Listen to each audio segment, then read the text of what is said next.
எனக்கு வைரமுத்து பத்தி என்ன கேட்டுதான் ஆகணுமா உங்களுக்கு? உலகத்துல வேற யாருமே இல்லையா? வைரமுத்து தான் கேட்கணுமா?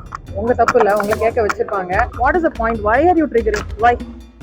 வைரமுத்துவை பத்தி என்கிட்ட கேட்டுதான் ஆகணுமா? உலகத்துல வேற யாருமே இல்லையா? வைரமுத்து மட்டும்தான் இருக்காரான்னு செம்ம கடுப்பா இருக்காங்க சின்மயி 7 வருஷம் பேன் ஆனதுக்கு வைரமுத்து தான் காரணம் அப்படின்னு ஒரு பெரிய பிரச்சனை போயிட்டு இருக்கு.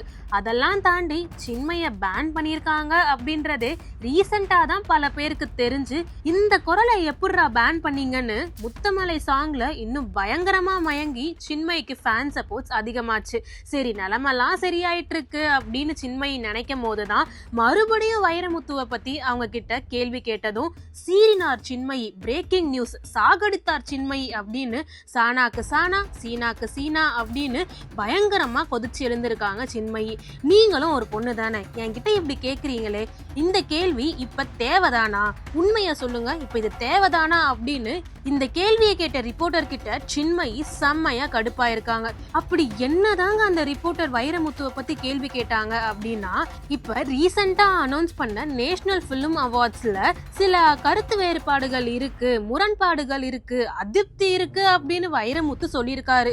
இதுல உங்க கருத்து என்ன அப்படின்னு சின்மயி கிட்ட கேட்டிருக்காங்க. அதுக்கு சின்மயி 7 வருஷமா பேன் பண்ணியிருக்காங்க என்ன, அதுக்காக நான் இன்னும் கோர்ட்டுக்கு போயிட்டு இருக்கேன், அதை பத்தி எல்லாம் கேட்கல, இது தேவைதானா, இது உண்மையிலே உங்களுக்கு தேவைதானா, இதுக்காக சம்பளம் வாங்குறீங்களே, இது நியாயம்தானா அப்படின்லாம் கடுப்பாயிருக்காங்க சின்மயி இப்படி கடுப்பானதை பத்தி உங்களோட கருத்து என்ன அப்படின்றதையுமே நீங்க கமெண்ட் பாக்ஸ்ல ஷேர் பண்ணலாம்.